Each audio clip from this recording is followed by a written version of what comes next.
നമുക്കിപ്പോൾ ഇവിടെ രജിസ്റ്ററും ലോഗിനും സ്ക്രീനുകളും ആണുള്ളത്. രജിസ്റ്ററിൽ ക്ലിക്ക് ചെയ്ത് കഴിഞ്ഞാൽ നമുക്ക് ഫുൾ നെയിം, ഇമെയിൽ, പാസ്വേഡ് എല്ലാം എൻട്രി ചെയ്ത് കഴിഞ്ഞാൽ നമുക്ക് ഈസിയായിട്ട് രജിസ്റ്റർ ചെയ്യാൻ സാധിക്കും. രജിസ്ട്രേഷൻ സക്സസ്ഫുൾ ആയി. ഇനി ലോഗിനിലേക്ക് ക്ലിക്ക് ചെയ്ത് കഴിഞ്ഞാൽ നമുക്ക് യൂസർ നെയിം പാസ്വേഡ് കൊടുത്തിട്ട് ഇമെയിൽ പാസ്വേഡ് കൊടുത്ത് ലോഗിൻ ചെയ്യാം. അപ്പോൾ ടു ഡു ലിസ്റ്റ് ലാപ്പിന്റെ ഹോം പേജ് വരും. ഇപ്പോൾ ഒന്നും ഷോ ചെയ്യാനില്ല, അതിനാണ് ആഡ് ചെയ്യാത്തതുകൊണ്ടാണ് ഞാൻ പറഞ്ഞ ആഡ് ചെയ്യുകയാണ്. സാമ്പിൾ ടാസ്ക് എന്ന് പറഞ്ഞാൽ ആഡ് ആയി കിട്ടി. ഓക്കെ, മറ്റൊരു ടാസ്ക് കൂടെ ഞാൻ ആഡ് ചെയ്യുകയാണ്. ഇപ്പോൾ രണ്ടാമത്തെ ടാസ്ക് കൂടെ ആഡ് ചെയ്ത് കഴിയുമ്പോൾ 2 ടാസ്കുകൾ അവിടെ ലിസ്റ്റായി. നിങ്ങൾക്ക് ഈ ടാസ്കുകൾ വേണമെന്നുണ്ടെങ്കിൽ നിങ്ങൾക്ക് മാർക്ക് ആസ് കംപ്ലീറ്റഡ് കൊടുക്കാം. ഇതിൽ ക്ലിക്ക് ചെയ്താൽ മതി, മാർക്ക് ആസ് കംപ്ലീറ്റഡ് ആവും. അല്ലെങ്കിൽ ഒന്നുകൂടെ ക്ലിക്ക് ചെയ്ത് കഴിഞ്ഞാൽ അൺമാർക്ക് ആവും. നിങ്ങൾക്ക് അതേപോലെ ഇത് ക്രിയേറ്റ് ചെയ്ത ടൈം ഇവിടെ കാണാൻ സാധിക്കും. ഇത് കൂടാതെ നിങ്ങൾക്ക് ഡിലീറ്റ് ചെയ്യണമെങ്കിൽ ഡിലീറ്റും ചെയ്യാവുന്നതാണ്. ഓക്കെ, ഇവിടെ ഓരോ യൂസർക്കും അവരുടെ ടാസ്കുകൾ മാത്രമേ കാണാൻ സാധിക്കുള്ളൂ. മറ്റു യൂസേഴ്സിന്റെ ടാസ്കുകൾ അവർക്ക് കാണാനായിട്ട് സാധിക്കില്ല. നിങ്ങൾക്ക് ഇവിടെ ലോഗൗട്ട് ബട്ടൺ ഉണ്ട്. ലോഗൗട്ട് ചെയ്ത് കഴിഞ്ഞിട്ട് മറ്റൊരു യൂസറായിട്ട് നിങ്ങൾ ലോഗിൻ ചെയ്ത് കഴിഞ്ഞാൽ ആ ഒരു യൂസറിന്റെ ടു ഡു ലിസ്റ്റുകൾ മാത്രം നിങ്ങൾക്ക് അവിടെ ലിസ്റ്റ് ചെയ്യാനായിട്ട് പറ്റും. ഓക്കെ, മറ്റ് യൂസേഴ്സിനൊന്നും ഇന്ററാക്ട് ആവില്ല, ഇൻഡിവിജ്വൽ യൂസേഴ്സിന് മാത്രം. ഇതാണ് നമ്മൾ ചെയ്യാൻ പോകുന്നത്. അപ്പോൾ നമുക്ക് സ്റ്റാർട്ട് ചെയ്താലോ. നമ്മൾ ഈ പ്രോജക്റ്റിനെ ഡിവൈഡ് ചെയ്തിരിക്കുന്നത് മെയിൻലി 5 പാർട്ടായിട്ടാണ്. അതിൽ ഫസ്റ്റ് വണ്ണാണ് ഇൻസ്റ്റലേഷൻ.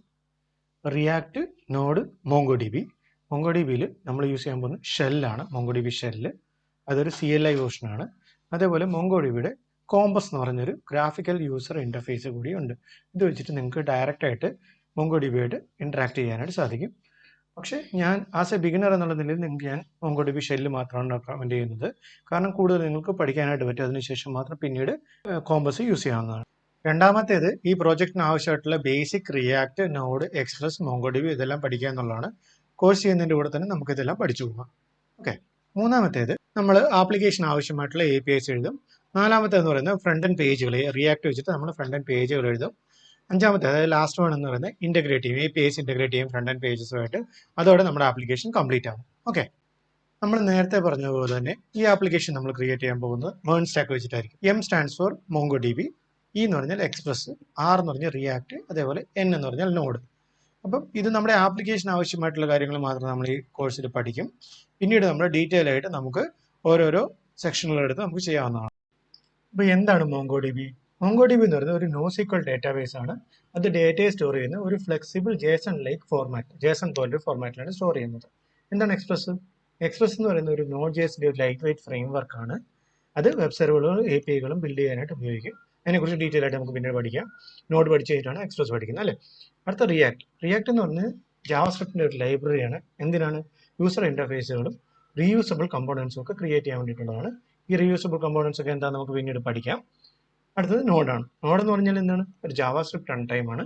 അത് ജാവാസ്ക്രിപ്റ്റ് കോഡിനെ സെർവർ സൈഡിൽ എങ്ങനെ റൺ ചെയ്യാമെന്ന് അതിന് ഹെൽപ്പ് ചെയ്യുന്ന ഒരാളാണ് നോഡ് എന്ന് പറയുന്നത്. നമ്മൾ ബാക്ക് എൻഡ് ചെയ്യാൻ പോകുന്നത് നോഡ് വെച്ചിട്ടാണ്, ഫ്രണ്ട് എൻഡ് ചെയ്യാൻ പോകുന്നത് റിയാക്ട് വെച്ചിട്ട്. ഇത് രണ്ടും ജാവാസ്ക്രിപ്റ്റിനെ അണ്ടർലൈൻ കൺസെപ്റ്റ് ആയിട്ട് എടുത്തുകൊണ്ടാണ് നമ്മൾ വർക്ക് ചെയ്യുന്നത്. JavaScript, basic JavaScript, core JavaScript അറിഞ്ഞു കഴിഞ്ഞാൽ നിങ്ങൾക്ക് നോഡും റിയാക്റ്റും ചെയ്യാൻ കുറേ കൂടെ ഹെൽപ്ഫുൾ ആയിരിക്കും. അപ്പോൾ മേൺ സ്റ്റാക്ക് പ്രോജക്റ്റ് ചെയ്യുന്നതുകൊണ്ടുള്ള ഏറ്റവും വലിയ പ്രയോജനം എന്ന് പറയുന്നത് ഇതാണ്. ജാവാസ്ക്രിപ്റ്റ് ആയിരിക്കും അണ്ടർലൈൻ കൺസെപ്റ്റ്സ്. അത് പഠിച്ചു കഴിഞ്ഞാൽ ബാക്കിയുള്ള കാര്യങ്ങൾ ഈസി ആയിട്ട് പഠിക്കാനായിട്ട് പറ്റും.